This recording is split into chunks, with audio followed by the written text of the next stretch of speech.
Ladies and gentlemen, I come to you today with a grave message. The world as we know it is on the brink of a catastrophic event, one that could forever alter the course of human history.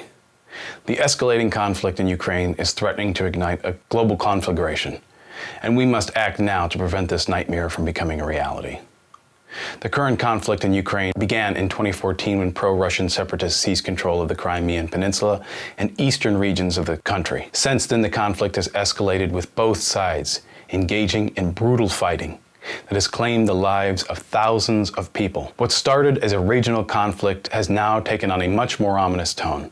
The involvement of outside powers, including Russia and the United States, has turned this into a proxy war, with each side using the conflict to further their own geopolitical interests.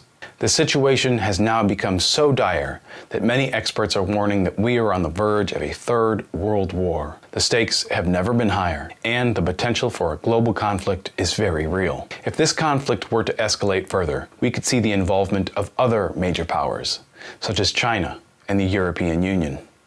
This could lead to a global conflict that would make the two previous world wars look like minor skirmishes.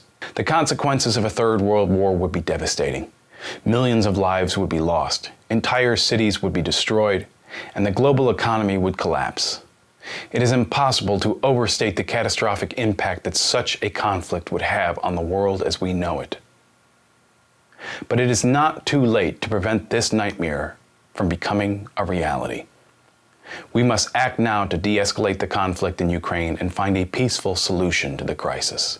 The international community must come together to apply pressure on both sides to negotiate a peaceful settlement. We cannot afford to let this conflict spiral out of control and drag the world into another catastrophic war.